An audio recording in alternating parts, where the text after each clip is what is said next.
Okay, I've got somebody.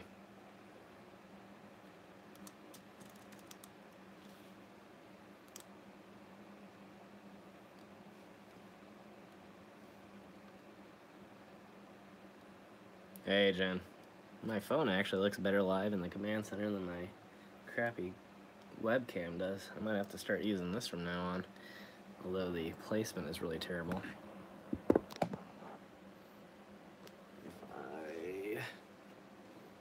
That's not half bad.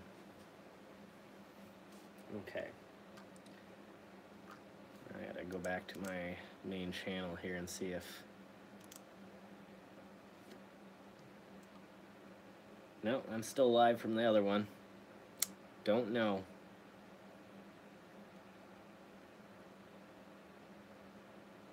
So the question is, right at this point, how long does it take for YouTube to realize that the same phone that was broadcasting the previous live stream is now broadcasting another?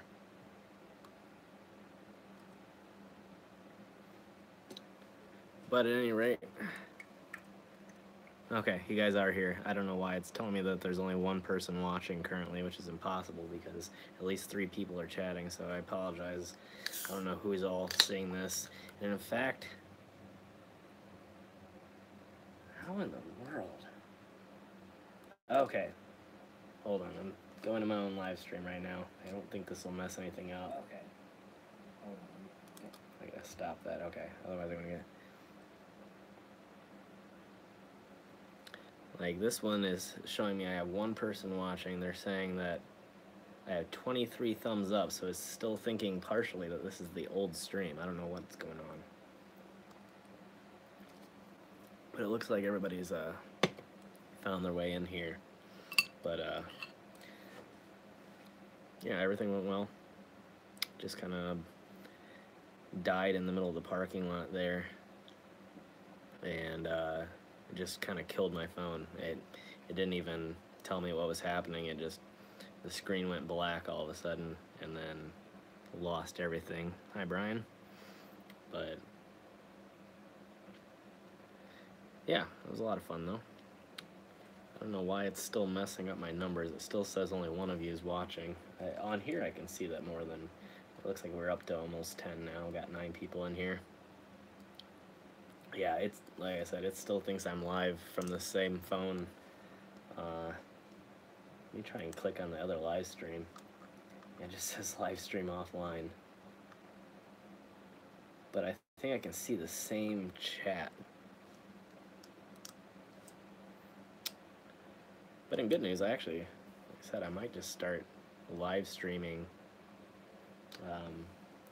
from the phone instead when I'm back in the command center, just because the quality is so much better. But unfortunately, I wouldn't be able to use my nice microphone, so that kind of would suck a little bit. Although I think if I can get a USB-C adapter, is it lagging? It might be because of what's going on with the 2 live streams. Like I said, my phone still thinks it's the old live stream even though the phone died, and I might actually have to end up killing the YouTube app. So, alright, cool. Well, that's good. But, yeah, like I said, it's still showing me the thumbs up from the old live stream, and I don't know why that is exactly. So, but yeah, I made it back to the command center just fine, safe and sound, and yeah, I figured I'd pop back in for a second because I knew how weird that kind of looked, just kind of suddenly dying like that in the middle of a parking lot. Oh, I think we might have finally corrected it. It just jumped down to 0 viewers on my phone, which I think means that it finally killed the first live stream. Oh, it still says it's live. At least on my computer. Weird. Yeah, I don't know. I'm gonna go and get the chat though on here.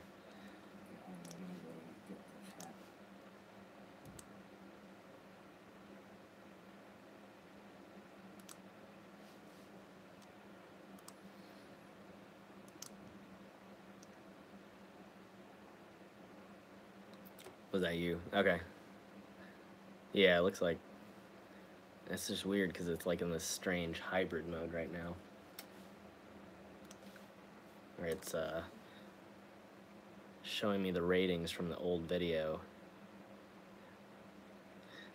but it does save my open apps. So I think what happened is it's got part of the settings saved into memory right now, and so that's probably why it's showing me like this. I probably just have to kill the YouTube app altogether, and then if I restarted the stream from there, it would show me the correct ratings and all that, but I'm not really too worried about it.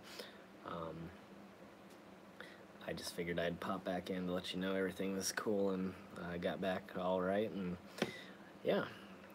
So, trying to think if there's anything else I had to tell you guys. I pretty much gave you guys all the rundown of what's going to be happening here, and again, I don't know if it cut me off before. I think I told during at some point during the live stream what the plans were for the rest of the week, but I should be taking off on the road tomorrow for at least a small trip, and yeah. Yeah, it looked like everybody was disappearing there for a little bit. Well, I guess that's a good thing to come onto this live stream. Sorry, I'm trying to, like, I got my chat over here and I got the phone here, and so it's a little bit of a strange. I'm used to doing this over OBS. What I really should do is try to start a stream from my, if it wouldn't screw up my ratings, I would try it right now. And try to start my OBS software and broadcast from the computer and see if it would let me do 2 live streams at once. It probably would. I mean, it's letting me do supposedly 2 live streams.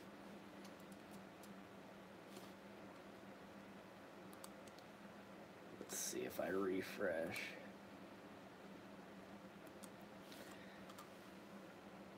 Yeah, we should be back out on the road again tomorrow. I don't know if I'm going to be live streaming from it.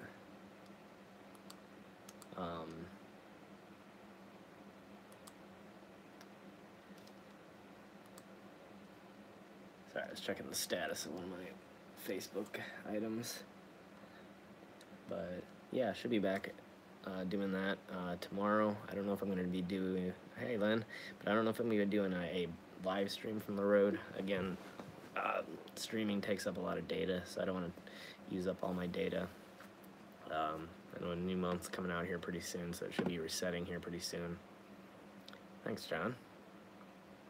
Yeah, it's my 539 pirate flag. It's faded a little bit. I used to actually, it looked a lot nicer back in the day. I used to have a UV reactive ink on it that made it show up a lot more, but for some reason, oh hey, there my viewers just finally reset, so it must, I think it finally, I don't know, maybe it didn't kill the other live stream, but I'm now seeing the correct ratings, so that's a good sign. But yeah, be out on the road at least doing a, do I like lasagna? I like Abu Dhabi.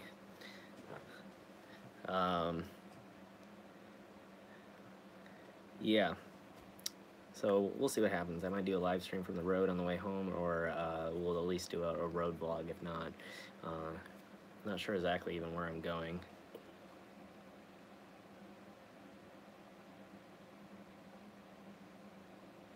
There was a cat fight?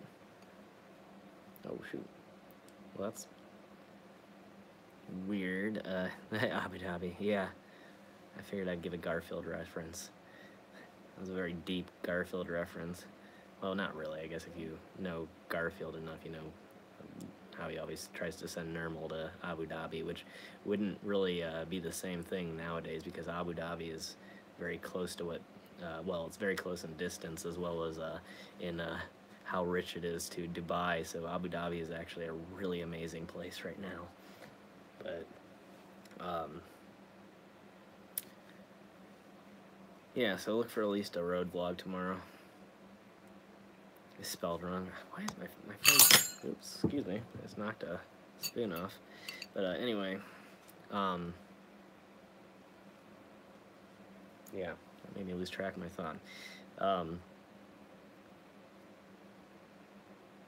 But yeah, my phone keeps trying to... Oh, alright, Tage. Good to have you here for both live streams. And yeah, we'll be back tomorrow in some way or another.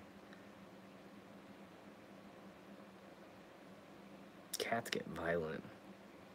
Cats are just like little balls of emotion and fur. I used to have a cat, and it would howl in the middle of the night. Sorry, I have some food here, but yeah, our cat would howl all throughout the night until we let it out.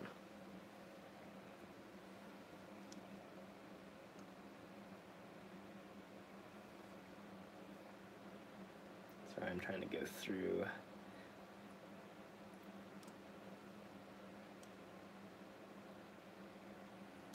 Yeah, I'm all safe and sound. Just a bad connection, but for some reason my phone keeps trying to go to the screen, well, not screensaver, but tries to keep turning itself off. It's not supposed to do that during... Weird.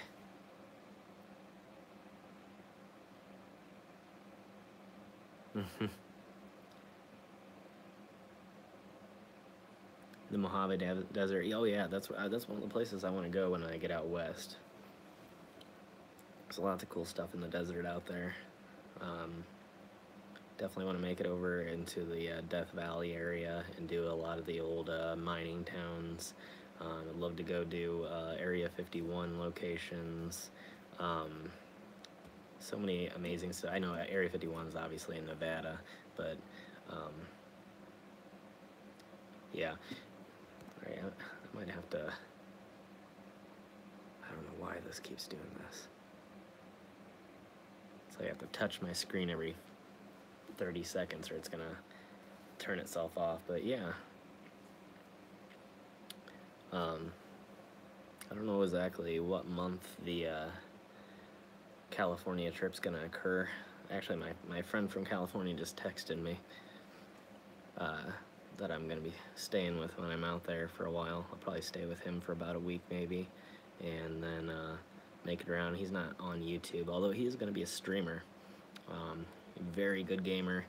He's been doing games on a not really a professional basis. I'd call it at least semi-professional. He's always been a part of a big, I don't even know what you call it, but a gamer. I know they called it guilds back in the day. I don't know if that's the same for like the kind of group that he's in, but they all switch games together. They all have the same game going, and they're always playing at the same time as part of a team. I know they did start the recent Star Trek game for a long time, and then they were... Sorry, I have to look over here if I want to... Yeah, I know a place in the Midwest that has the same camo guys. There's another place that they don't talk about very often that's not too far away from me, and we experienced the same thing there. In fact, it's on one of my videos. They weren't actually in camo, but they were driving the same trucks that you see at Area 51, and they stopped by and they were asking us very weird questions. No, I don't really have anything planned out yet for sure. Yeah, that's what we're doing here. It's a big, supposedly abandoned military base. So if you see any of the areas that I did with all those bunkers, supposedly the whole thing is abandoned, but it's not. If you drive down the right roads, you'll see that there's still a base there. And when we were there at night, they were still doing helicopter surveillance rounds. They had about 4 or 5 helicopters in the air going around, and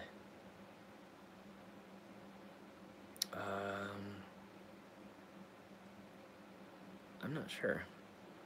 One of them is one of the few videos that we ran away from security because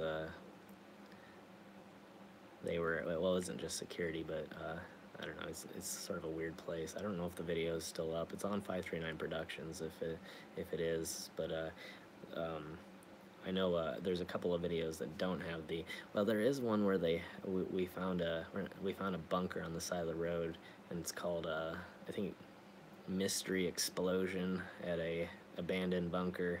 Because when we were there, somebody had must have been destroying some sort of ordnance. I know they used to create ammunition there years and years ago, and it sounded like they were destroying old ammunition by blowing it up because there was a huge explosion while we were there. We couldn't tell where it was from, but that was there, and they were spying on us while we were there. They were sitting in an unmarked car about eighth of a mile down the road, just watching us the whole time. But I don't know what they were. I don't know what the explosion was. All we knew was that there was only one firing range there that was open to the public, and it wasn't open that day because it was a Sunday that we filmed it. So I'm not sure. There's a lot of places there that are off limits. Oh yeah, me and him have been sort of YouTube friends since the beginning, although he doesn't really talk to many people anymore. I don't know what the reasoning is behind that, but I haven't heard from him in probably about a year. But yeah, we used to talk back and forth a lot, but yeah, I think now he does all of his work with I think it's his daughter that he goes out with, which is kind of cool. But they make a pretty good team. I'd love to hook up with them when I get out to that area, but again, like I said, I haven't been really in contact with him in a long time. So, but yeah, we started YouTube around the same time. But, so yeah, there are other places in the U.S. that have top secret facilities, and that particular place that I was at, like I said, it's rumored to be completely shut down and have no operations happening there at all, but it really does have some sort of operation going on there. Otherwise they wouldn't have security rounds with helicopters going around the area every 5 minutes. And you definitely we're keeping a very close eye on the area, but there's some very strange stuff that occurred there as well. But I don't know if it's necessarily Area 51 level, but they do have the same security, which Area 151 security is supposedly a private.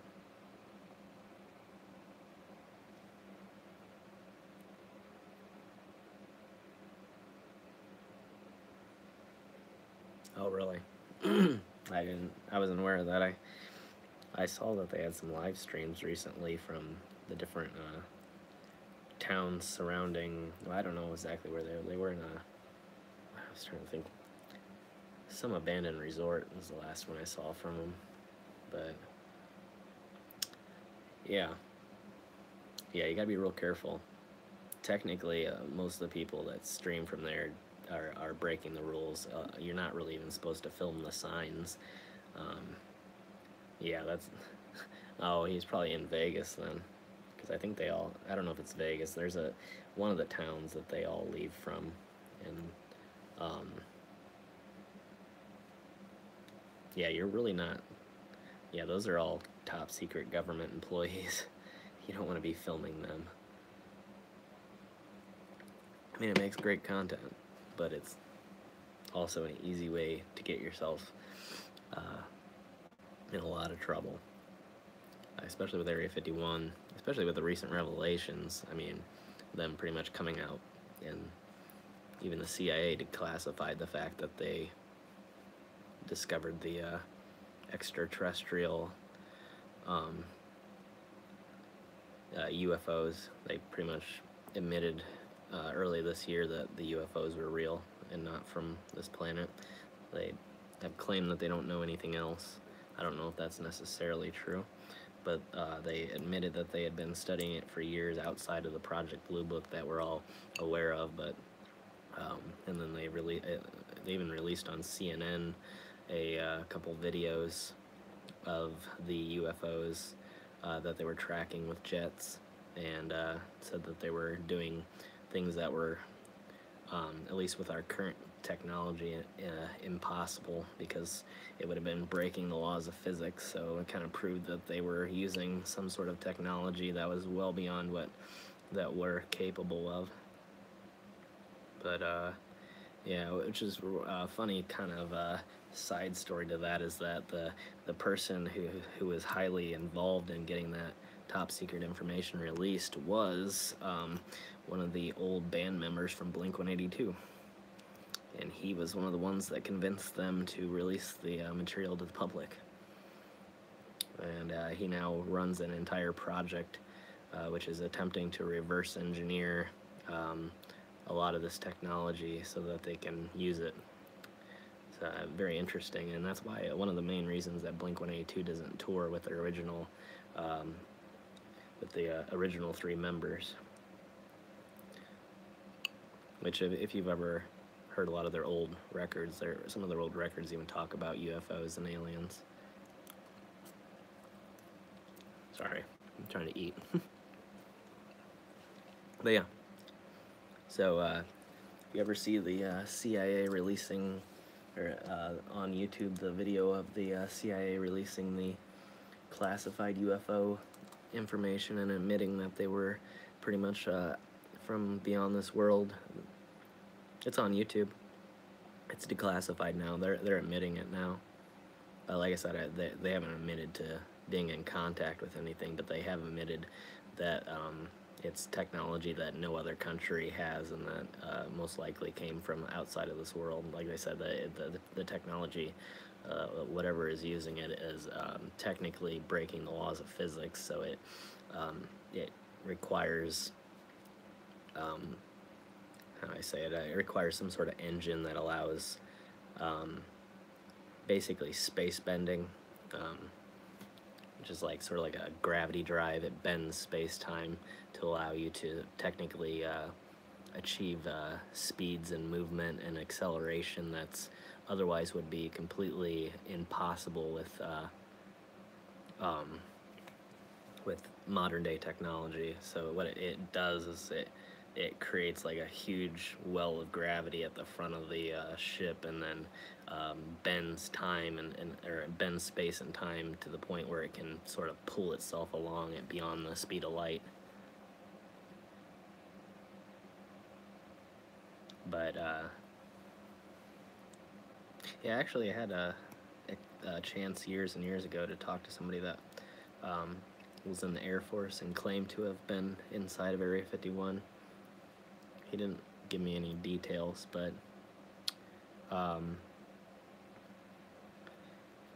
he sort of, I guess, believed that there was some sort of alien technology there. Now, I don't know if he saw anyone that was there, but he was a believer. But he said he had been, at some point in his career, to the Groom Lake facility. But I don't really know if it was true. I mean, there's a lot of people in the Air Force, so. Oh yeah, the pulse jets. Yeah, this is a little bit different. The stuff, the gravity drive that I'm talking about, literally bends space-time. The magnetic engine creates a plasma in a concealed magnetic field, and then by shaping the magnetic field sort of like a traditional jet engine, it can create this super hot plasma that doesn't technically touch the sides of the engine, so it's able to create a lot quicker speeds. I think they said it would be still near light speed, but what I'm talking about with the UFOs is actually a gravity drive, and it can actually propel you to beyond light speeds without breaking the laws of physics, because you're not actually going faster than the speed of light, you're bending space in front of you. So you're basically using space to pull you along at what seems like quicker than the speed of light, but really you're not really moving at all technically, which is strange to think of, but because space and time are both flexible things, and gravity creates a bend in space-time. So like the International Space Station actually moves at a different rate in time than the Earth below. And so if they put a atomic clock, well, which there is an atomic clock on the space station, and they put one on here on Earth, it will slowly move out of sync because the time, or time itself, is actually moving at different rates. And part of that also is speed. The closer you get to the speed of light, the slower time travels. So like if you were in a ship that were going the speed of light, you would experience this is all declassified information that the government's admitted to. The CIA's in January admitted that these craft were not from from Earth, and were capable of speeds greater than anything here on Earth, and we're not resembling, or we're not any type of technology that any country here on Earth had. For instance, a spacecraft or an aircraft can't make an instantaneous turn that would kill everybody inside because of inertia. It's just impossible by the laws of physics. But this craft, which you can actually see, if you go on YouTube, you can see the video that they took. It's completely declassified now. It was on CNN as well as the retired director of the project. So I mean, it's not anything to believe or not believe. It's completely the government's pretty much admitted it at this point.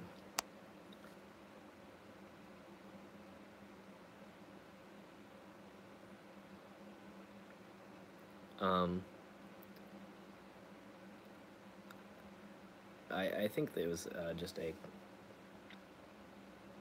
again, these aren't theories, John. This is actually declassified information from the CIA, including videos. You can see it for yourself. It's completely real. As well as it makes complete scientific sense as well. The idea that, you know, we have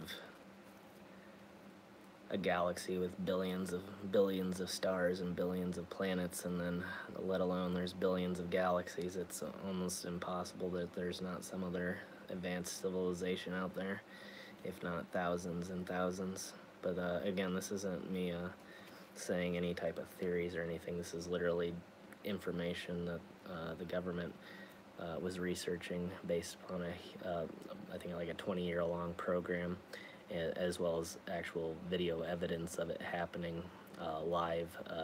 And they also did interviews with the pilots of the jet craft, who also confirmed that the movements that the craft were creating, or that they were doing, were not possible by any other type of aircraft on the Earth.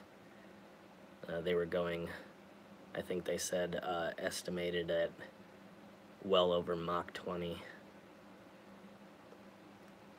I don't take my word for it. Like I said, just go look it up. It's on YouTube. It was on CNN. Like I said, both the director of the program as well as the pilots that filmed the encounter were interviewed on CNN, and the CIA declassified the entire research program. So it's not coming from that's directly coming from the pilots that encountered the craft, as well as the head of the research program in the CIA. So I wouldn't have any reason to doubt it. You know, Project Blue Book was a little bit different. I could see why people doubt Project Blue Book, but this is not Project Blue Book. This is not any type of theory. This is a admission that there's something out there that's well beyond our capability.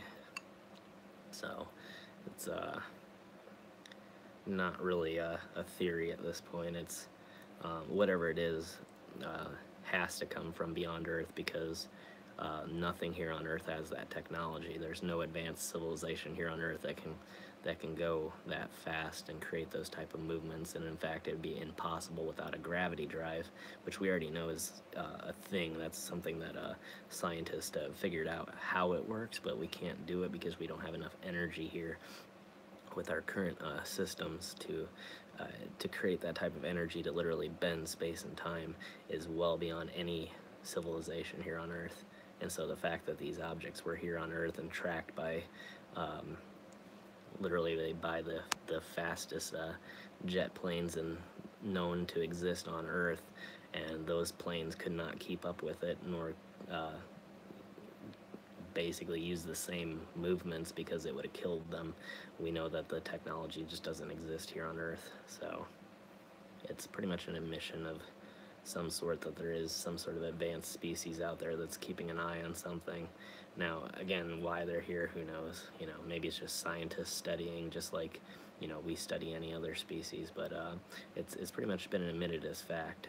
It's not another thing, sort of like a Roswell, where there's open debate on it. This is pretty much the government saying, we know that this technology exists, and we know that nobody here is capable of creating it. So it's definitely real. But again, when it comes to yeah, well, and not only is 70% of the Earth water, hydrogen is the most abundant resource in the universe. So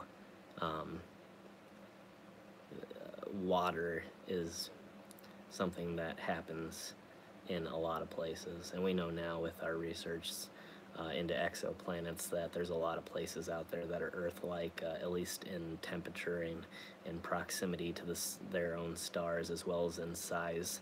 So the thought that that other carbon-based organic life forms could arise is actually pretty much set in stone at this point.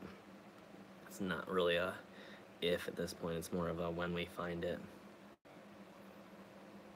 Yeah, the Goldilocks zone, or back in the day, I think we used to call it the M zone.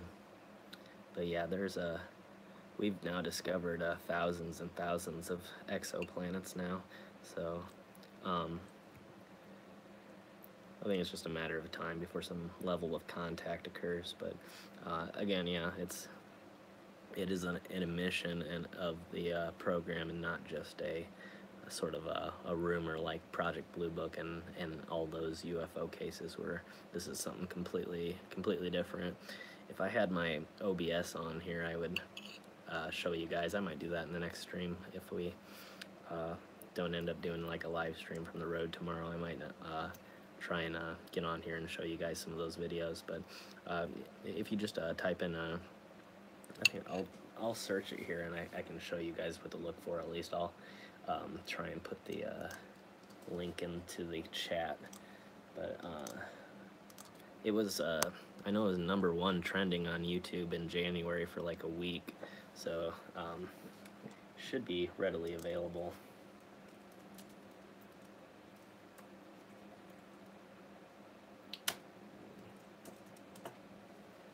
All right. Oh yes, absolutely. All I had to do was search for CIA UFO and CNN. It's the first one that comes up. Ex-UFO program chief says we may not be alone. And then the second one is the actual video of the craft as filmed by the plane's pilot and the onboard camera targeting system, which is one of the most advanced targeting systems in the world. So the idea that it would have been wrong is about 99% impossible. And again, with the speeds and the maneuvers that the craft created, that's how we know it's impossible that the craft originated from Earth, because nothing on Earth can do that. It literally breaks the laws of physics, which means that the only way for it to move at those speeds and in those maneuvers would be to bend time and space through a gravity drive. So we know that they're equipped with a gravity drive of some sort. And if you're ever interested in what that is, you can search those on Google too. It's a concept that we've known about for a while, sort of like Dyson spheres.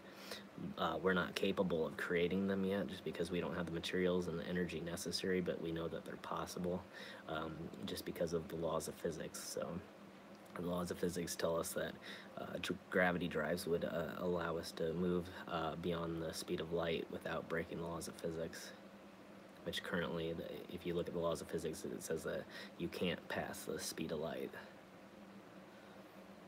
But again, a gravity drive is technically bending space and time, so you're not actually moving at all. You're moving space. So you can imagine it's sort of like a rubber band, you know, if you were to pull something towards you.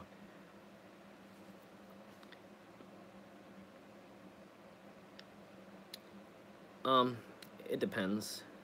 Any object that's physical can be detected by radar, but in some way, obviously, there's stealth technology, even here on Earth, that allows us to hide from radar. There's different radar-absorbing paints, and then anytime that you can deflect radar away in other directions, that lessens a radar signature. So, yeah, it's completely possible to hide from radar. So, but no, the gravity drive technology wouldn't allow it to hide from radar, but it would allow it to essentially go as fast as it wants without harming anybody inside the craft, because again, technically they're not moving, it's the space-time around them is moving. So you could essentially, you know, hold a cup of coffee and have a nice drink of coffee and never spill it, even though you're technically accelerating at speeds that are well beyond the capabilities of technology, of traditional technology. Yeah, and I think they've been kind of admitting recently that a lot of it's cover up. I don't know that they necessarily know what it is either, though. You know, these species of whatever they are could be thousands, if not millions of years more advanced than what we are, so you never really know what it is. You know, like I said, a gravity drive takes so much energy that we don't even know how to create the energy necessary to power a craft like that, and that's one of the other reasons why we know that it doesn't come from Earth.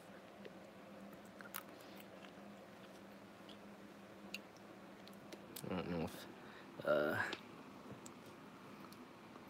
YouTube will get mad at Can't this. explain what he says he saw that day. November 2004, the Navy fighter pilot was on a training mission west of San Diego when he was ordered to check out something in the water not far away.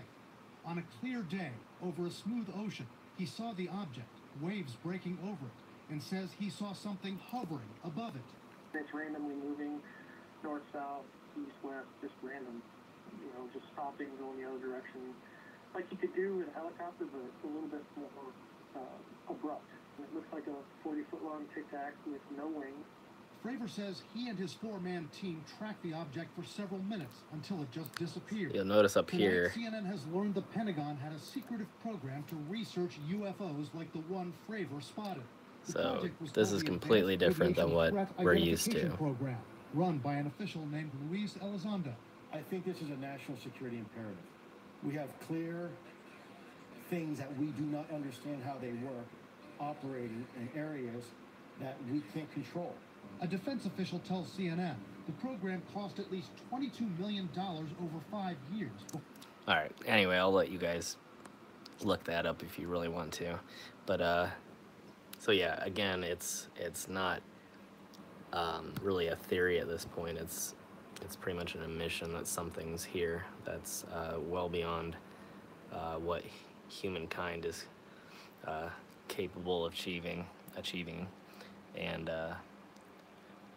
again, the craft break the laws of physics. So again, the only possible answer for that is either some sort of like interdimensional travel, or which obviously isn't the case from this, or it is a craft that is capable of using a gravity drive, which would bend space, and so these erratic movements would occur because of that, because it's staying in one spot and bending time and space around it. So yeah, that's what that is. But yeah, very interesting. Different from what we're used to in the past. Obviously, in the past, there's been a lot of cover up and a lot of denial, and even a lot of fake cases. I don't, you know, it's hard to know what some of these really old cases, you know, which ones were fake, which one were a cover up, which ones were, you know, maybe just a mistake. But this is something completely different. This is a modern day, very new program that even again the CIA and the people involved in it are pretty much admitting that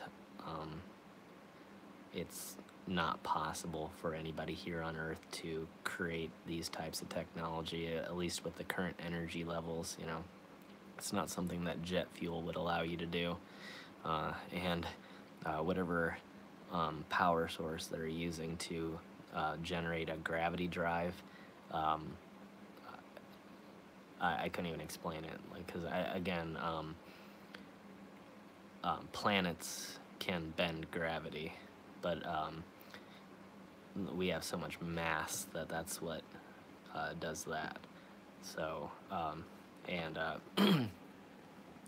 so the idea that they're able to make a compact version that's able to fit into a ship and generate this much power means that there's no way it came from Earth. Thank you, Jen. Yeah, that's what that is. So if you guys want to ever look that up, that's a really interesting topic. And yeah, again, a very new revelation. I think it just had come out in January. It was recently declassified, and again, they didn't say on CNN, but it's funny that one of the what was it, Tom DeLonge, I think it was Tom. Let me look.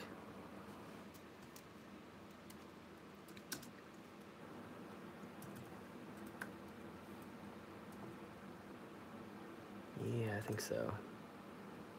Yeah, because he's the founder of To the Stars Academy, which is, he was the main reason behind this release of information, and now runs this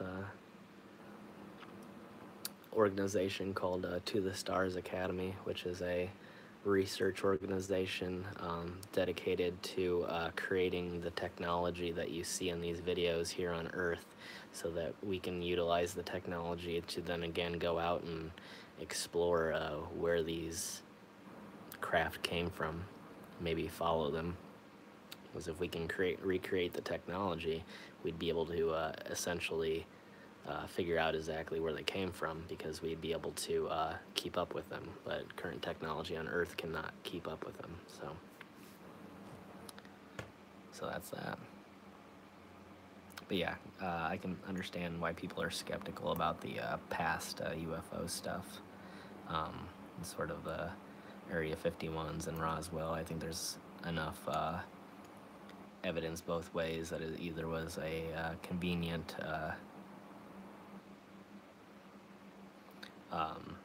to create a alien story to cover up something else, or be an actual real, you know, honest to goodness extraterrestrial conspiracy. But this is something completely different. This is not conspiracy. This is just flat out science and research, and an admission that again, it's not admitting necessarily that there's aliens. It's admitting that nobody on Earth is capable of creating this technology. So I mean, you can derive whatever information you want from that, but to say that there's a ship that could not have been created by humans pretty much only means one thing. So you know, you can believe it or not, but again, it's even if you don't believe it's aliens, it's definitely not humans. So I don't know what the other option would be, but unless the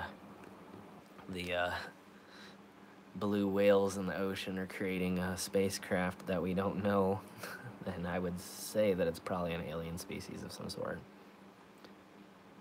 But again, I do understand the skepticism regarding the older UFO cases, but this particular one sort of, I think, blew all the old stuff out of the water. I appreciate that, Jen. But you know, I try to do as much research on this type of stuff as possible, and on all types of scientific stuff as possible. It's always been an interest of mine, and especially space. It's been something that I've researched on my own since I was about, I don't know, 7 or 8 years old. I think that's when I first memorized all the different planets and their, different atmospheres and all that. But yeah, I think this is something brand new, and I'm excited about that. Is John taking off? Night, John. But yeah, I think the funniest part of it though is that again, Tom DeLonge is so involved in all this, which his name was mentioned in the whole WikiLeaks investigation. Because if you don't know, also another person who is deeply involved in this whole, not the cover-up side of it, but trying to get disclosure to take place, was one of the highest level people actually in both the Clinton and as well as the Obama administration were very passionate about the government revealing whatever information it has on these subjects. And so there's stuff that even presidents and high-level people aren't allowed to know. It's called sort of like, it's that need to know thing, that even if you have the correct clearance level, if you don't need to know it, you're not allowed to see it. So even like the President of the United States is not necessarily allowed to see every bit of information that we have, and for certain good reasons. But so yeah, even like if you listen to a good one to look at is the Jimmy Kimmel episode where he interviews Bill Clinton, and Bill Clinton even talks about how if he had the possibility of doing it, he would, but he didn't know that he would even be allowed to do it, or that they would release the information to him, even being the president, and this was back when he had just, in the 90s, when he was just inaugurated, so, or actually just elected. I don't even think he had been inaugurated yet. So another interesting one to look into. But the person that he sent to the CIA, the person that he discusses actually continued to work in the United States government up through the Obama administration. Maybe he still works in the government now, I don't know, but that was the last time I had heard of anything regarding him and the UFO technology. Sorry, I'm missing some of your guys' comments. I'm having to look in 2 different places. The phone, makes them disappear in 4 seconds for some reason. I don't like that at all, because it makes it really hard. Thank you, Pamela. I appreciate that. Yeah, I try to be as respectful as possible in places like that. Oh, whoops. For some reason I erased John's comment. I'll show it here. There we go. Okay. Oh, you don't have to do that for my sake. I don't mind. But, I apologize if I do miss some of your guys' comments. I'm, trying to read my chat on my computer screen, broadcast to you guys, and also occasionally eat without grossing everybody out. So...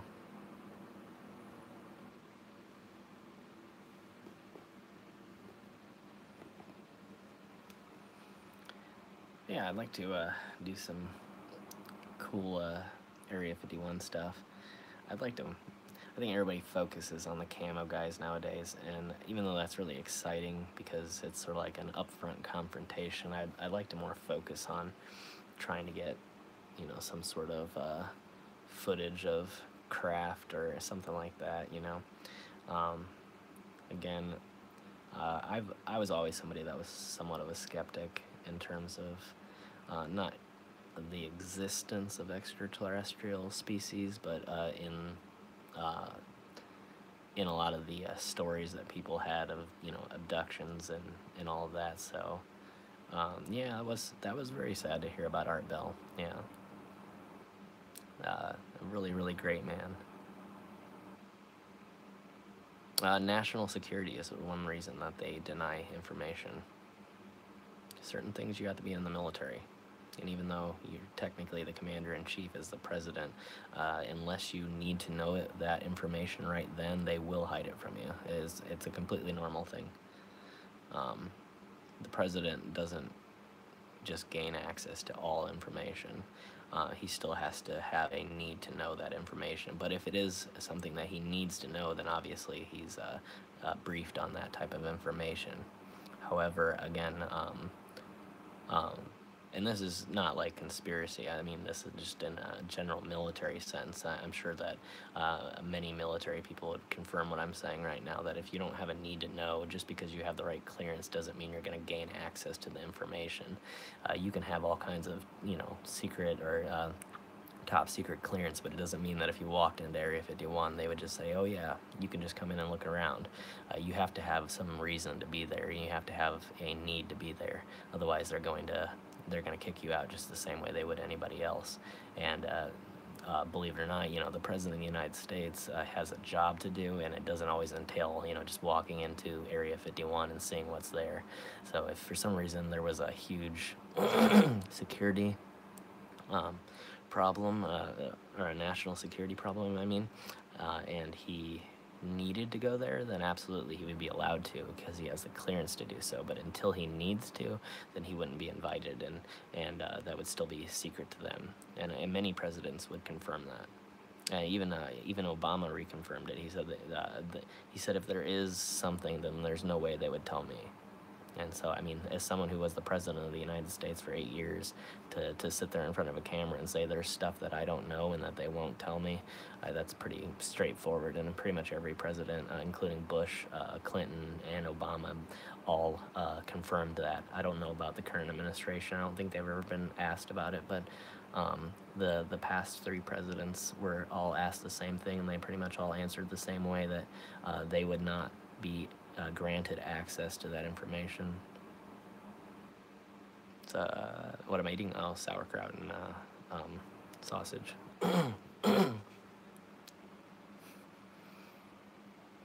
But yeah, kind of is different. I know it doesn't seem like that would be true, but even the most powerful man in the world doesn't know everything, and there's some secrets that they're not allowed to know, and for a very good reason.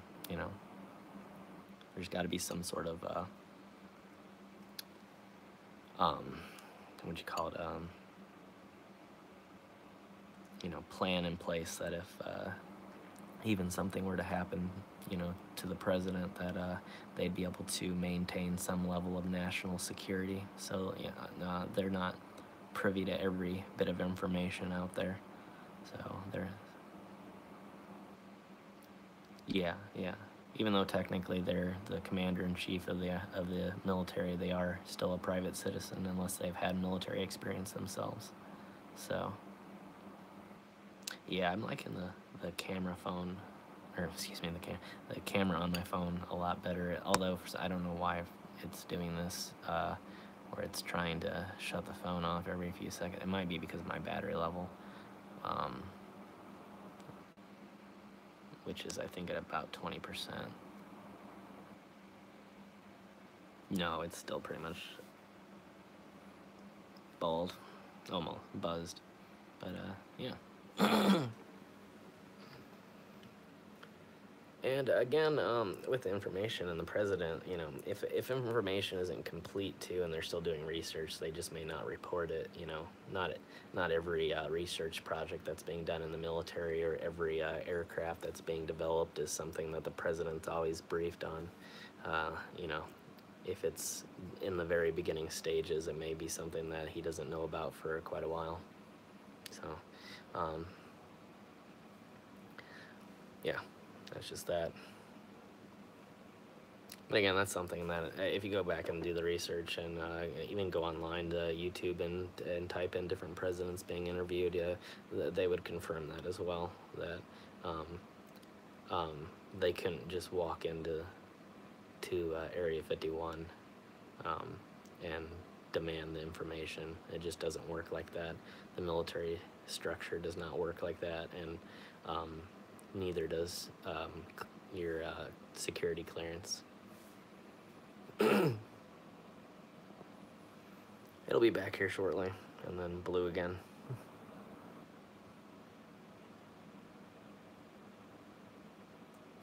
Reagan, I don't, yeah, I've never actually, that would be an interesting one. I've never heard of Reagan's beliefs on UFOs. Maybe there is some information out there about that, but that's one person I have not really heard anything from on that side of things. But yeah, I would assume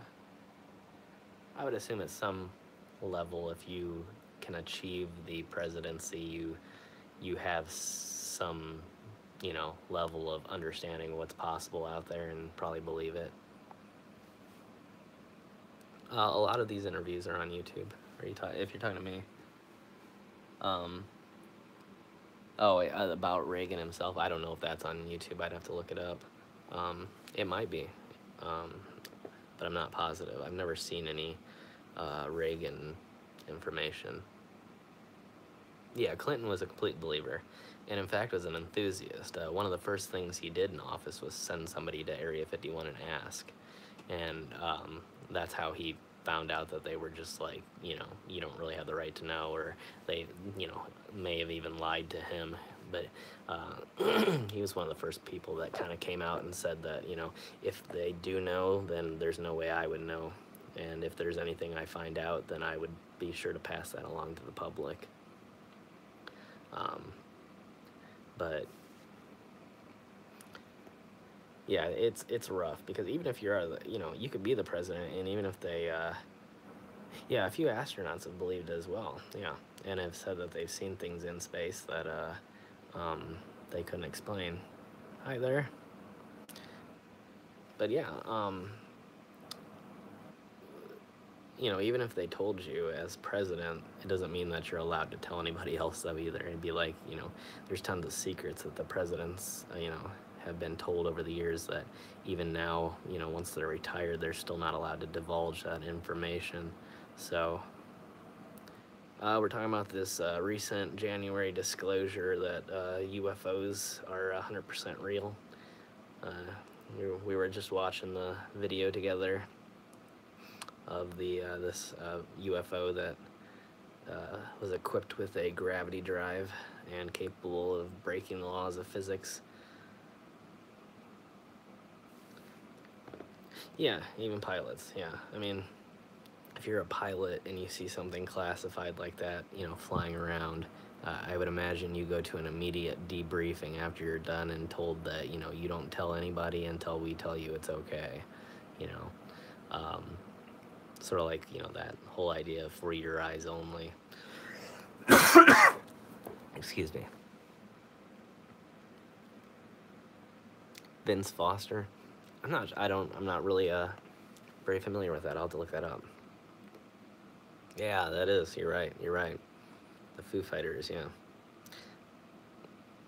Or actually, weren't the Foo Fighters the term for was it the actual UFO that it was supposed to be?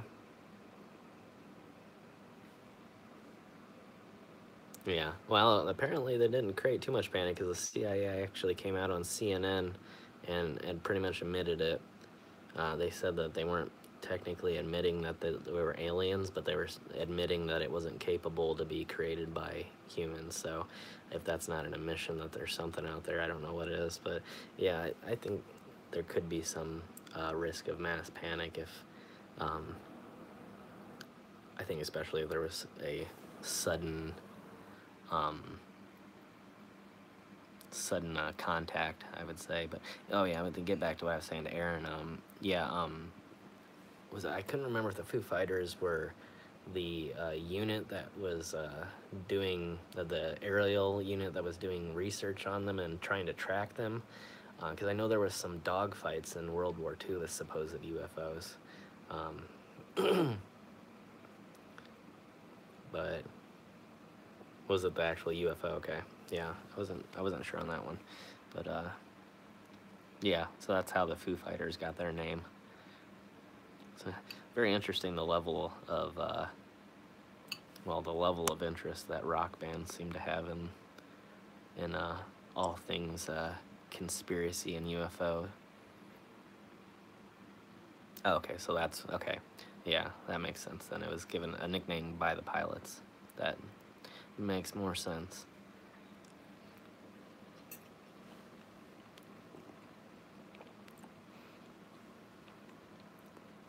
Yeah, quantum physics is another interesting thing that tells us certain things are possible. You know, string theory that tells us that particles can be in multiple places at the same time, and that things have extra dimensions that we're not capable of seeing. So an object that is here on Earth can be connected to an object that's across the universe. And in fact, they use quantum technology like that with satellites. They use quantum entanglement to secure communication between satellites now. So we even use certain levels of quantum, I said quantum entanglement to do our own stuff here on Earth.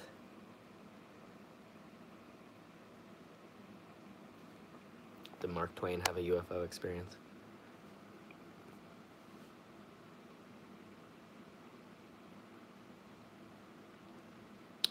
I'll tell you what, I'll put a link to it up here in the chat, because I don't know how mad YouTube will get if I just start filming other people's videos on my live stream, so I don't want to end up getting a copyright strike against me. But let me pull it up here, and then I'll give you the link to the Tom DeLonge site. Tom DeLonge of Blink-182 was actually one of the determining factors in this information being released to the public, which is very strange. But at any rate, there's that. And now that I'm logged into the right channel, I'll be able to get around the chat rules and actually post a link. So, okay, there's the link to the CIA admission on CNN. They were interviewed on CNN along with the pilots, and then I'll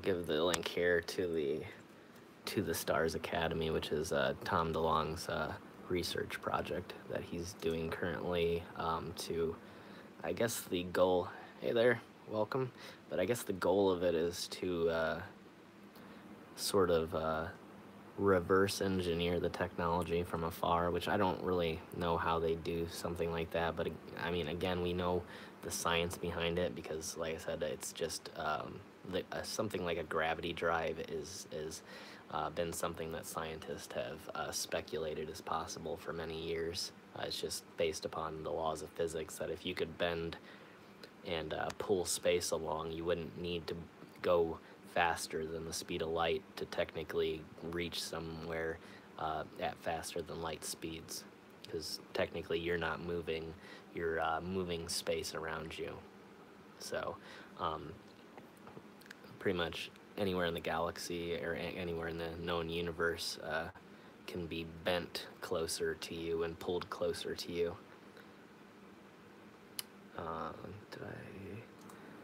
Okay, there's that. Let me get back to the chat here. So here is the link. Please tell me. Oh my. Yeah, so what we were talking about earlier with the chat, I'm gonna have to wait on the link because my own chat has put me in silent mode now because I have been posting links. No, it's not Tom DeLonge's theory. This is an admission by the CIA. No, Tom DeLonge is just an enthusiast that is now basically an advocate for getting people, high-level government officials, to admit to the existence. And this was the first actual admission by the CIA that most likely it was completely alien technology. Well, not most likely, that it's impossible that it's human technology. Yeah, I don't know how my own channel gets told I can't. Hold on, I'm gonna copy it again. Maybe it didn't copy correctly. There we go. It just, I don't know. It must have corrupted it when I tried to copy it to the... There. Okay, so that's Tom DeLonge's organization. Now, again, this is something completely separate from the Pentagon and the CIA. However, the organization was involved in contacting the people necessary to do the disclosure, and then the CIA authorized it. So it is an official authorization, an official declassification.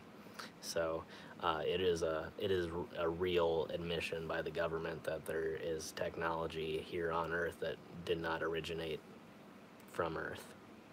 And they're not admitting that it's aliens, but again, they're saying that while it's not an admission that it's aliens, they're also saying it's not a capability that any human on this planet has, and no nation has any technology of this sort. So that's basically where they're leaving it. Now, do they know anything else? Do they, have any type of contact? We don't know yet. But at this point, they're admitting that nobody on Earth has the capability of doing what these craft did. I'm a bad boy. I don't know. I'll leave that to your opinions. I guess if I start calling myself that, then yeah. But no, Tom DeLonge was just always an enthusiast. If you listen to a lot of their earlier albums, there's things like, or there's alien-related song, Quantum Leaps, like the TV show. I don't know if I believe in that. And the ability of a person to leap into another person's body and control. That was a great show, though. I loved the show. I used to watch it a lot back in the day.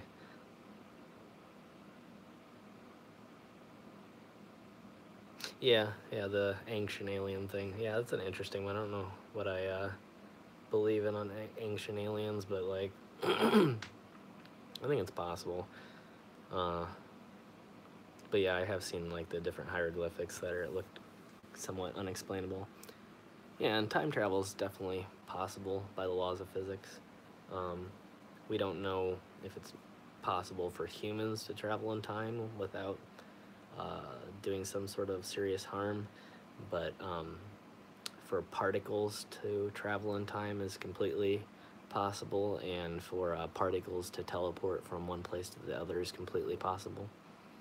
However, whether or not there's been any humans to do it, I don't know, but I think there's a decent amount of people who have claimed to have met people and claimed to have been part of programs like that, but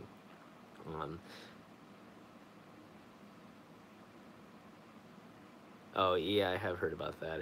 He's been frozen so that they can revive him later through the process. What is it called?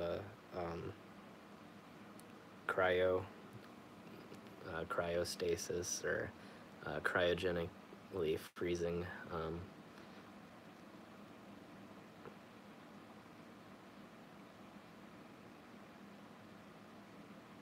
No, we have whole companies that will cryogenically freeze you. The technology that doesn't exist is to bring anybody back.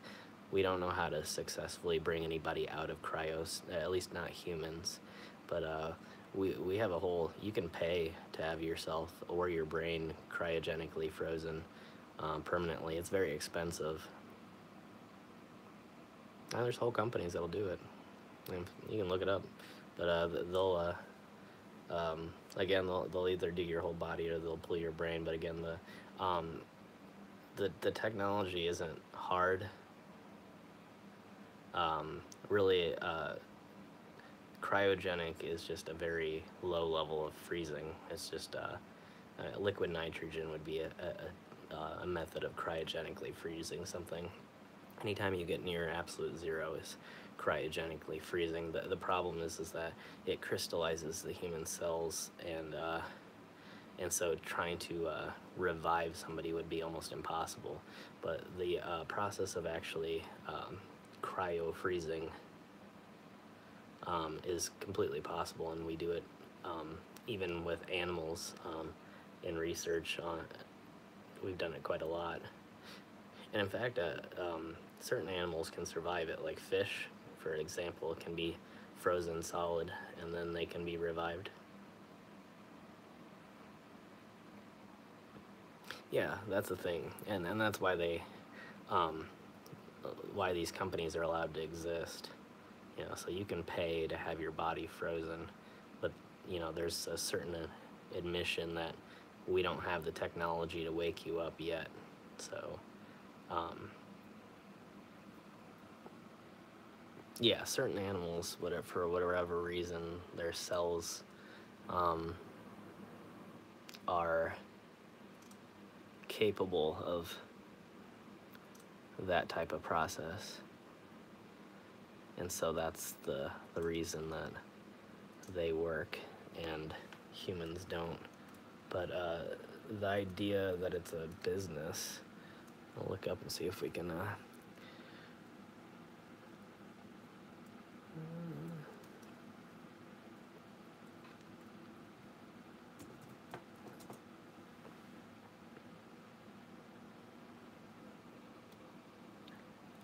right, good.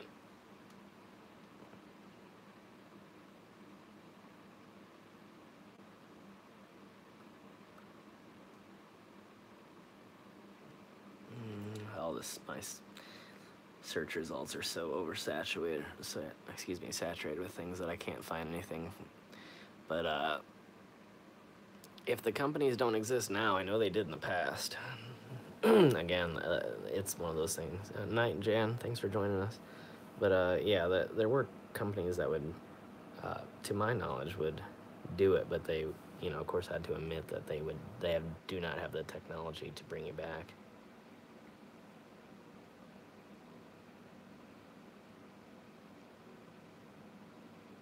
That was the name of the menu item. I've never heard of that.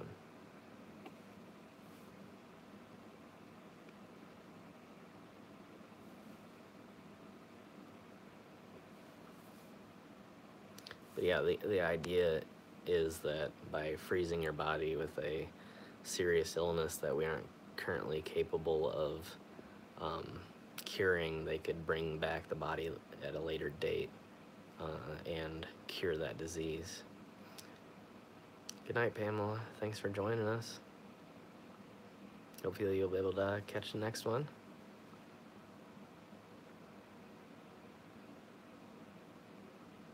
Yeah, yeah. Which, you know, that technology is pretty much coming into existence now with things like gene therapy. Gene therapy will change the world. But, yeah, that's what most people, I think, are doing now, is doing just the brain, and the idea that, you know, if we wait 1,000 years, maybe they'll be able to make you a new body, which is pretty much in line with where we're heading.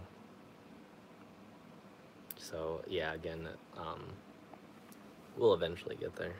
It's a breakthrough that's bound to happen sooner or later. So...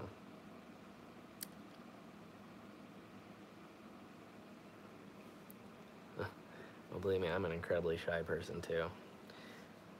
Although it may not seem as much like it on these streams because I'm so used to talking to a camera now. I'm gonna pull back up my chat window because I can't see everybody's messages with it disappearing so quickly on the phone.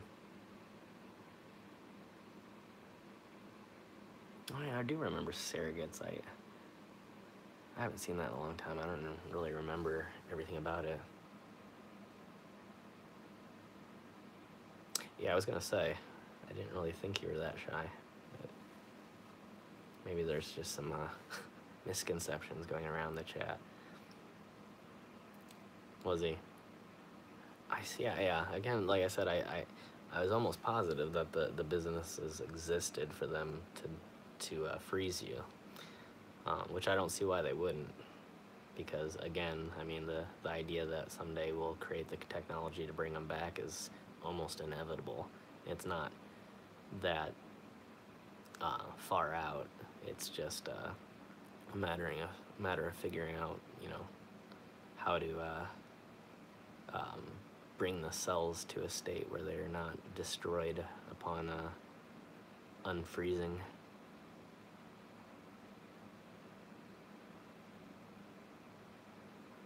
But is that a chat conspiracy that everybody's one person? No, I don't think so.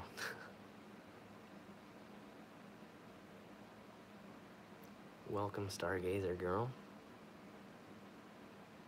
Yeah, we've been having a little bit of problems with the streams. We had 2 streams going for a while. I don't know if it ended up. Does it say the other live stream's still going, or did it finally kill it? I can't even find my channel now. Where am I? There we go.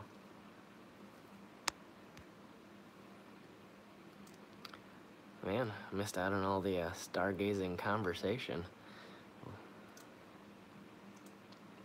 To go back into that chat and get all those links. Let me see if I can go back to my channel. I think so, yeah, it might have been just hanging on because his account was in the chat still. But yeah, it's gone now. Yeah. Yeah, streamed 1 hour ago, it says now. So.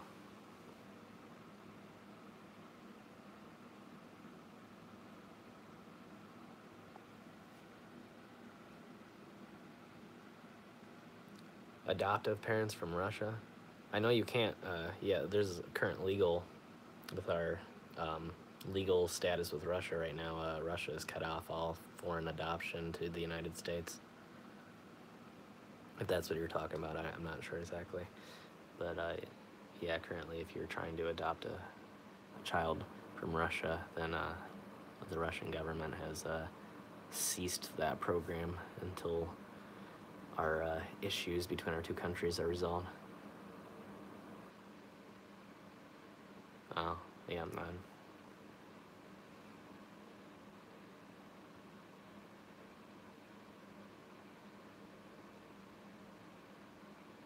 Yeah, it's sad if they weren't allowed to do that. Oh, I don't really have an opinion about the whole Russia situation, but I love Russian people.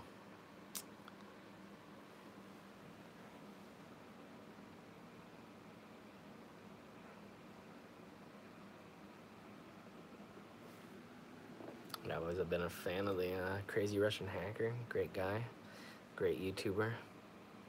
There's a few different really amazing Russian YouTubers. But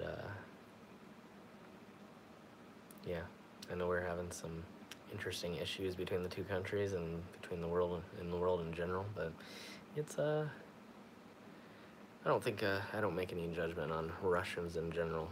I think, again, just like the United States, we aren't a reflection of our government. We're each our own individual people, and can act similar or different than anybody in government. So I don't judge anybody based upon where they come from. And yeah, I would love to visit Russia someday, and it has lots of amazing places. I'd love to go to Siberia. Lots of cool abandoned places and adventurous places up there in Siberia that I'd love to make it to someday. So I hope they figure out their political differences so that, although you can still travel to Russia, you just have to be careful what you say. You can't really speak out against the Russian government while you're there, otherwise you could get yourself in some major trouble. But other than that, I'll leave the politics up to the politicians. I don't really pay much attention to all that anymore. But yeah, as far as the Russian people go and Russian culture, I'm down with it. I think Chernobyl's in the Ukraine, though. It used to be the Soviet Union, though. And yeah, that was a bad... I would love to go to Chernobyl, though. Chernobyl's safe to go to now. You can actually go to Chernobyl and stay in a hotel. So it's a little bit more radiation than you traditionally would get, but it's safe to go there. Well, certain places are safe, not the whole thing. But yeah, you pretty much have to carry a Geiger counter with you the entire time, and then there's certain places you can't go. Yeah, I've seen some of the different little cities and towns and whatnot, and yeah, it looks really interesting. I would definitely, given the opportunity, I would go. In fact, I intend to someday. Ukraine in general, I think, is a great country despite its recent problems. But yeah, I've always loved the idea of visiting the Ukraine and a lot of the Eastern European countries, and I would definitely go there.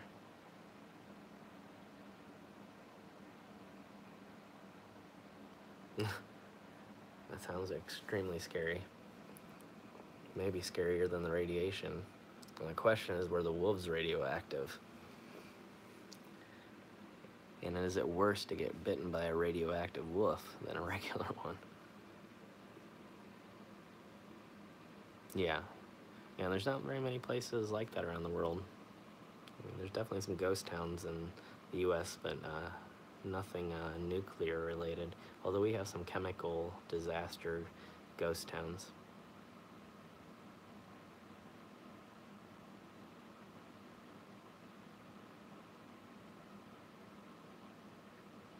I think anytime you get attacked by a vicious animal would be a little bit scary, right?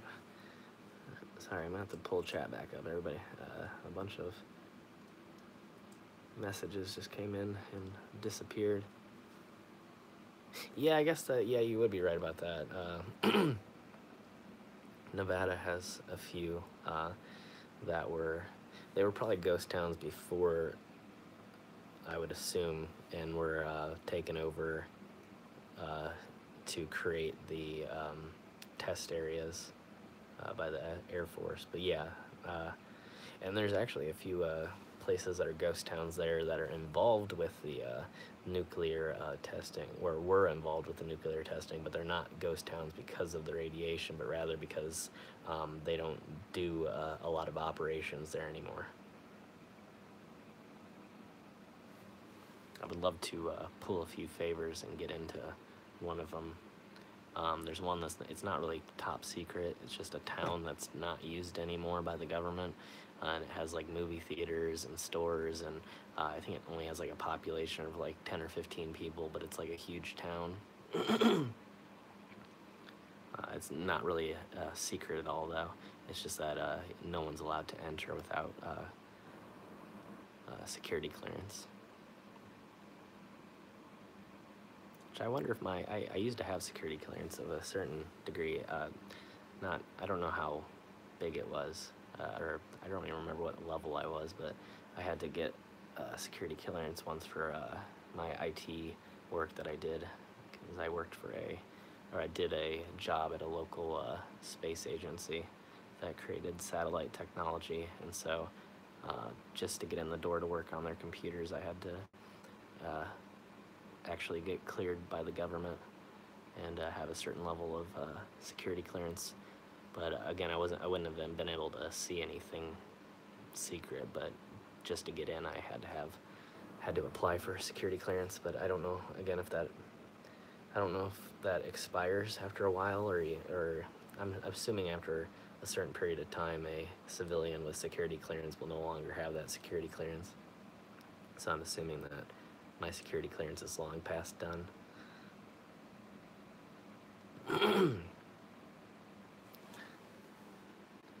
But I would be interested to see if I still have any level of security clearance.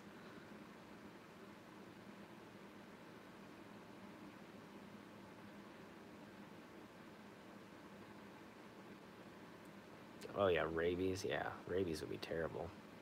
That's a terrible way to go.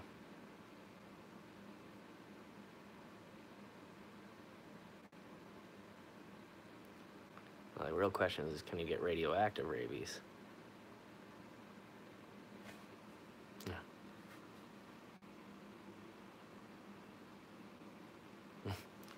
Rabies cancels the radiation. I would rather go from radiation, I think. Even well, depending on the level of radiation and what it causes. I think some radioactive deaths might be better than catching rabies. I've heard some bad things about people having rabies, and I don't know which one I would want to choose. Don't you get like, it's like you get a fear of water or something with rabies, and so you dehydrate to death a lot of times or something.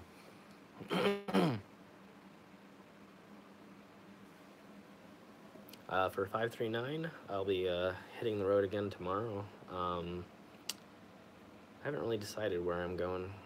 I know, as we were talking about in the last live stream, I'm going to be doing a lot of camping here pretty soon in southern Indiana, and then be getting a lot of abandoned locations down there, and a few more graveyards down there. But I'm not really sure. I have to make a few calls tomorrow to some people, because there was an abandoned place that I was trying to gain access to, but I wasn't able to do it last time, and so I need to get in contact with some people, and I might try and go there to do another abandoned tower video, which I did. I don't remember how long ago, but if I can get access to it, I'm gonna go and do that. If not, I'll maybe do some backup locations, but yeah, lots of great episodes coming.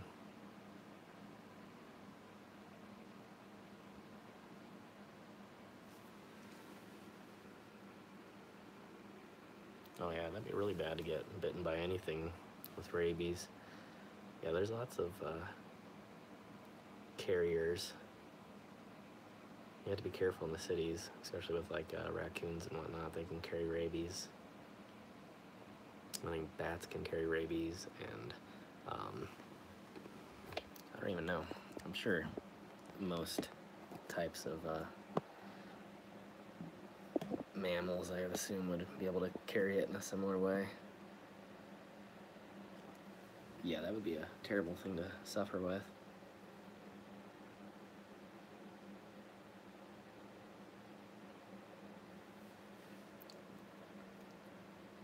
But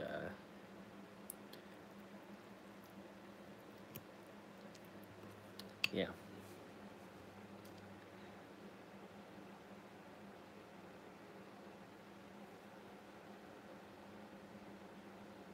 I think I'm missing some I'm seeing random comments that I have no idea the context to. Especially things about thongs. I'm not really sure what we're talking about, Aaron.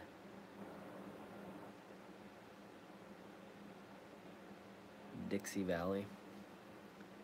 I haven't heard of that one. I'll have to look that up. I definitely am planning to go to Nevada.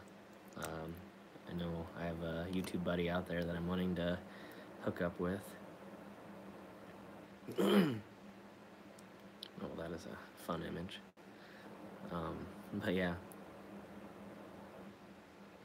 You look good in red, Agnes.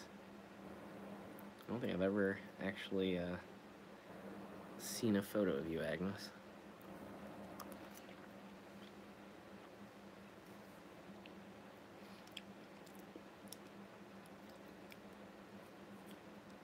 But yeah, Nevada's definitely on the list, and then California after that. Did Faye just join us? Welcome, Faye. You're coming in. Oh yeah, I did miss that. I'm sorry, I'm streaming from my phone in the command center, so I have my main chat pulled up over here, and then the images disappear really quickly on my phone, so I can't really see. So I have to keep paying attention over here too. So I apologize if I missed some of the messages, like Aaron's thong comments.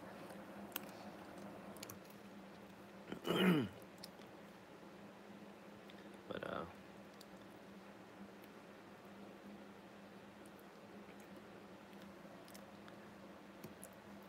feel like the people just joining are missing out because they missed out on the whole UFO alien conversations and all these crazy.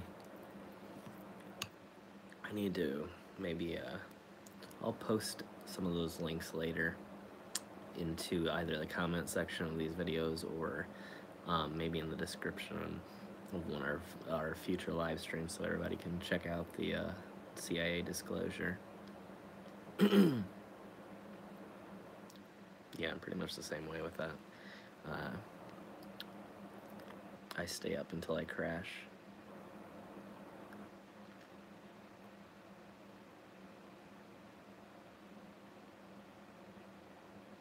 I have not seen that. I'll have to. If you can send a link on here, I'll approve it. I think it flags links, but I should be able to approve it if you can find it and post it. I loved the first Deadpool.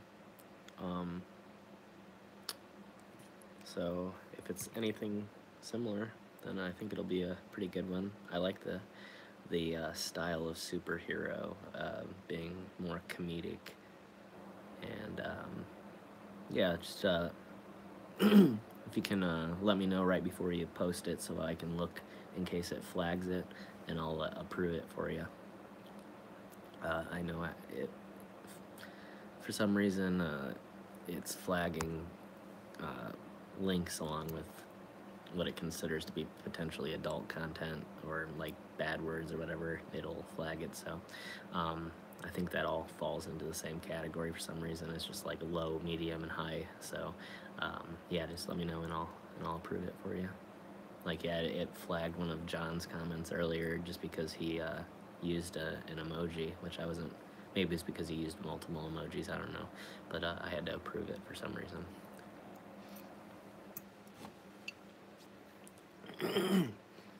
Yeah, it flagged me the other day because I tried to comment from 539 Productions. Even though technically it's the same account, I just have to hit switch channel, and so it should know that it's still me. Alright, Debbie, no problem. We'll see you here in a little bit. I'll be on here for a bit. But yeah, I don't know why it can't even figure out that I'm just commenting from my other channel, which is also associated with the same email address. It's all the same login. Every time I log in, I have to choose which channel that I'm going to post to or edit, and so you would think that it could all fall into the same category, and I could edit either stream or either account from each different channel, but for some reason I can't. I don't know why that is.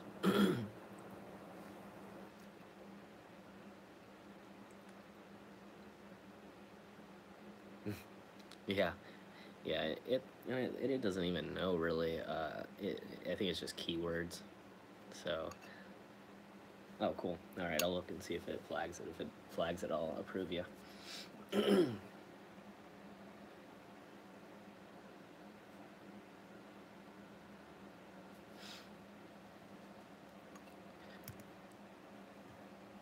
And if for some reason it won't let you, I don't know why it would, but if it doesn't flag it for me, then if you excuse me, if you like DM me on like one of my like on Instagram or like tweet it on Twitter, I'll copy and paste it myself. So let me know if it doesn't work for you, if it just tells you no, and we'll figure out another way. Okay, cool. Yeah, if you I got my Twitter up. If you tweet me,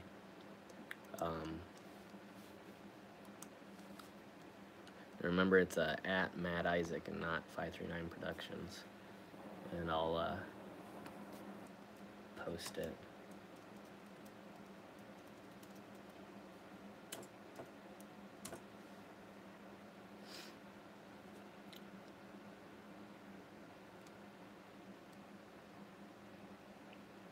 Awesome. Love the cheese.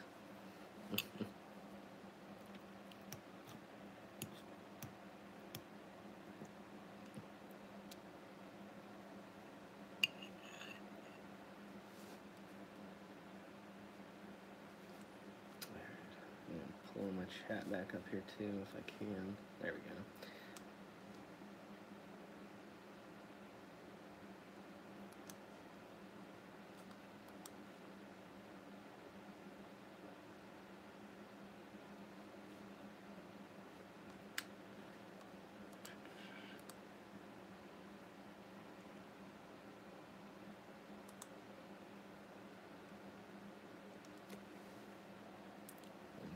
It's a classic.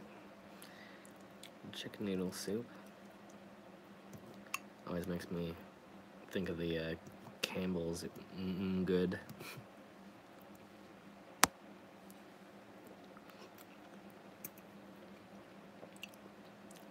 Yeah, for an hour and a half now I've been tapping the screen every 30 seconds so my phone doesn't shut off. It's getting kind of annoying. Let me actually plug it in here.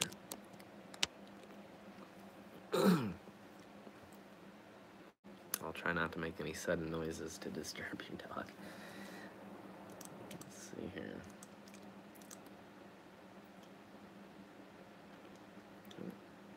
So we got a few new subscribers coming in. Did I miss the...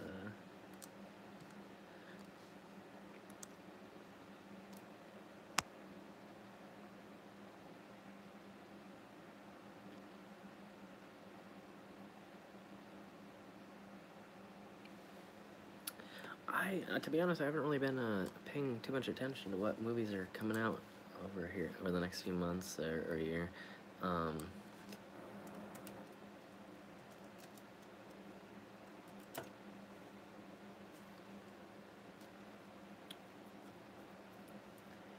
That being said, though, I know a few months back I did watch like a video on YouTube of excuse me, not the upcoming movies, but the upcoming sci-fi series on. There were a few that were coming out on Netflix, and there was a few movies as well. And it looks like there should be. But yeah, I didn't realize a Perfect Circle was it's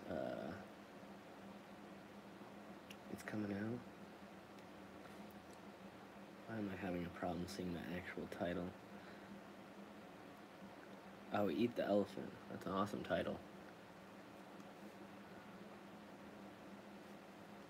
Is it actually out, or is it going to be released?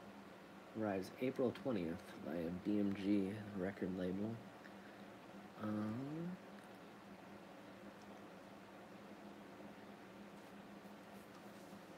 Can I... Yeah, I'll have to look at that. I know, I think we were talking about on an earlier stream that Billy Joe Armstrong has a new side project out. Was it The Long Shot, I think? Which I haven't listened to anything but the music video that they were releasing, but that sounds pretty decent. And then, trying to think if there was any movies that I've been really looking forward to, but I've been paying so much attention to what's on either YouTube or Netflix that I haven't really looked into all the new movies coming out.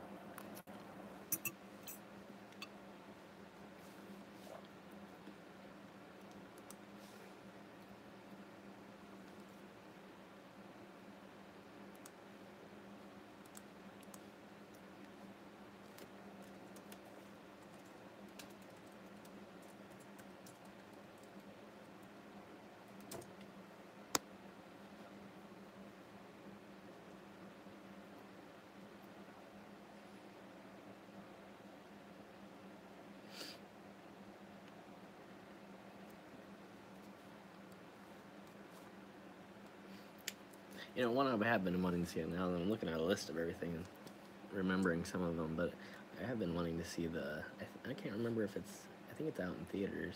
Maybe it's not yet, I don't know, but the Ready Player One looked pretty neat. Which is based out of, I think, Cleveland or Columbus, Ohio, supposedly in the future.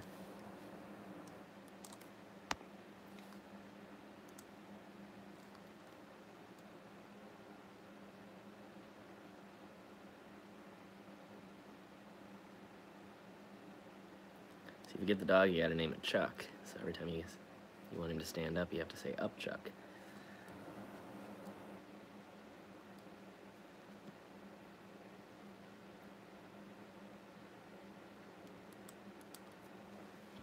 Yeah, pits are interesting. They're one of those dogs you have to exercise a lot. Any big dog is like that, though. I know pits get a bad name for being like really violent, but like I think any dog that is really big, you know, just has a lot of energy and needs to be exercised a lot, and then typically their behavior is not really that bad. But really, it's yeah, it's irritating me because it didn't do it in the last live stream either. It actually worked just fine. I don't know. Sometimes there's a setting. You know, it's not in my settings here. Move over. That would be a funny one. Yeah, they're powerful. Or they have powerful jaws. Yeah, I remember my friends used to play with tree branches. He would just chew through tree branches. It was a very nice dog. They would never bite people, but it was very very strong.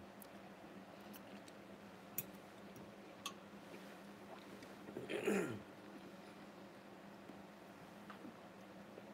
then my friend had a huge Rottweiler, and it just always, it acted scary.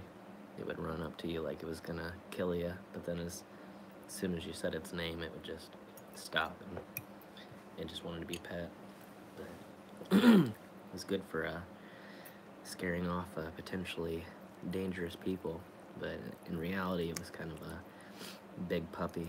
It just wanted to be loved, but it definitely put on a show if you showed up and you didn't know.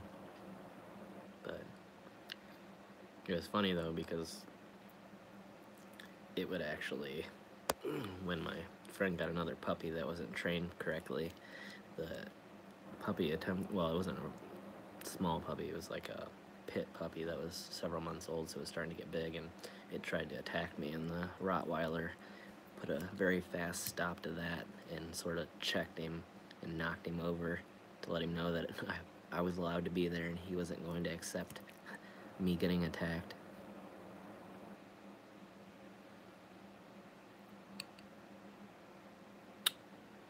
It is really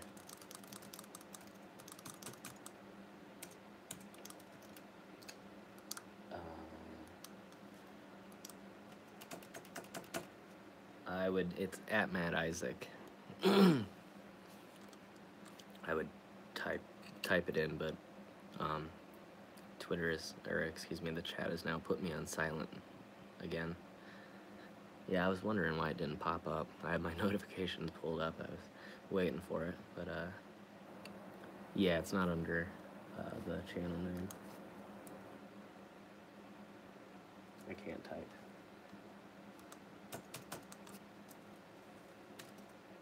Now I can.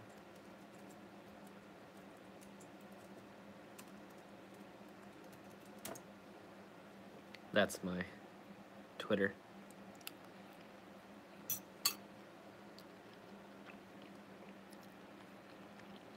There's gotta be a way to... I know in Google Maps there's actually a setting you can tell it to keep the screen on. But I do remember the dog on Frasier. Wow. I watched Frasier a lot.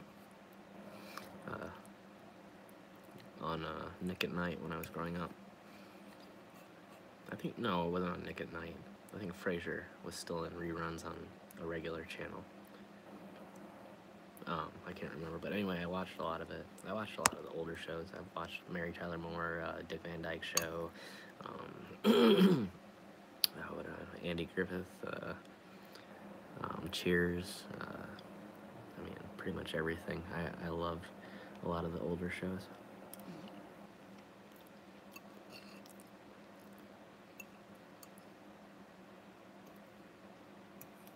Yeah, which actually I think the dog just passed away recently. It was actually on the news.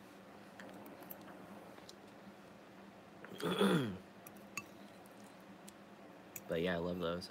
My friend had one of that same species, or not of that same whatever you call it. But yeah. On an iPhone, you have to turn the, well, at least on mine, you have to turn the setting on that it'll keep the screen on. Oh yeah, that was sad. Yeah, he was a good actor too.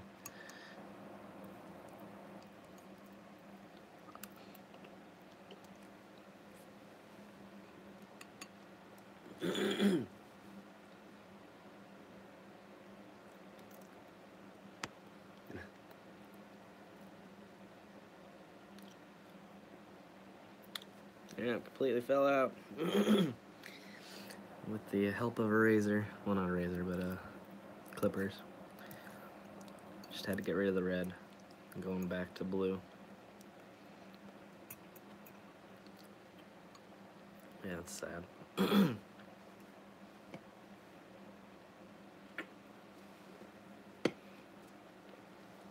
Yeah, now that you say the name, I do remember. That's terrible.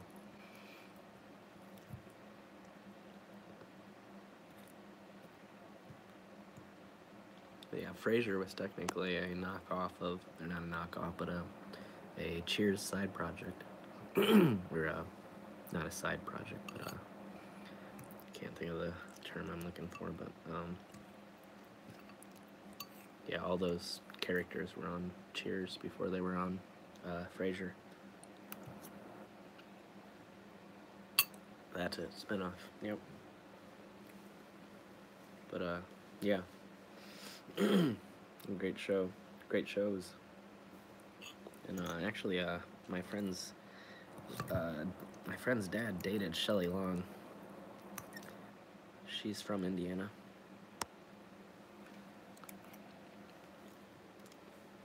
Actually, I think he took her to prom. But I don't know where she lives now. I'm sure she doesn't live here anymore. But she used to be a local to this area.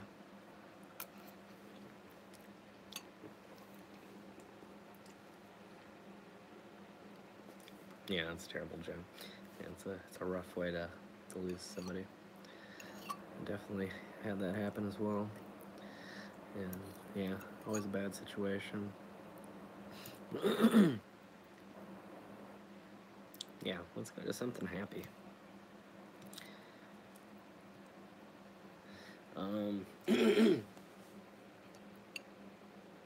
Yeah, she is. Yeah, from northeastern Indiana.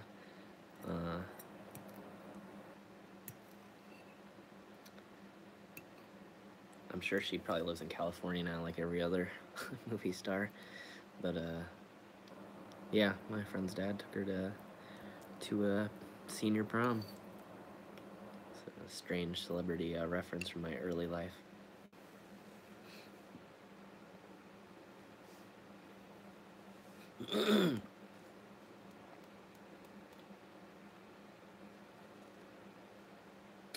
I have not seen Night Shift. I need to look that one up.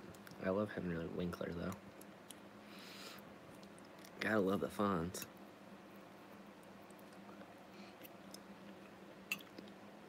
Speaking of which, Happy Days was another great show from back in the day. I've always been a fan of that show. And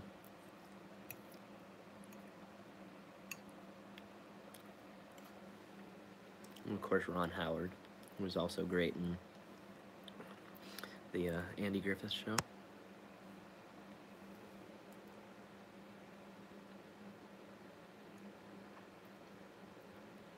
Oh, let me look. I've got 2 notifications. Let me see.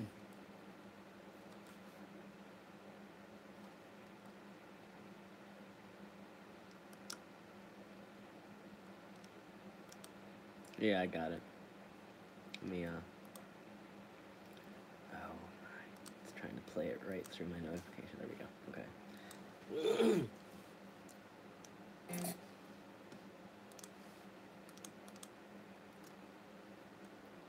Alright, and this is... Okay, yeah, this is from back with the UFO stuff. So that's another cool UFO video. Was it with a plane? Looks like... I would play it again like the last time, but I think I'm pushing my luck already too much with YouTube. I don't want to get flagged. I know typically it's only for channels that are monetized, and the second channel's not monetized yet, so it probably wouldn't matter. But if I get any strikes against me, I don't want to risk my future on YouTube. But yeah, definitely check out that link, guys, and see if you like that. But yeah, posting the links isn't a problem, so that's no big deal.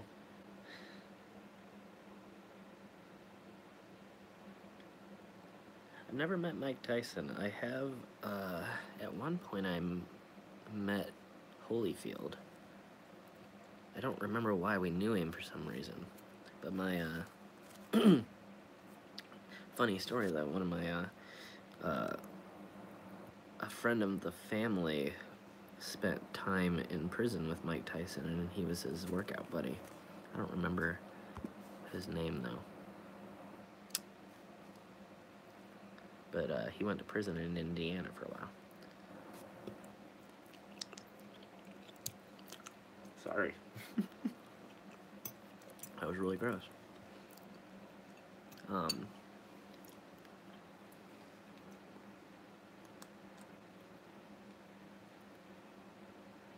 Yeah, Aerosmith will be another fun one.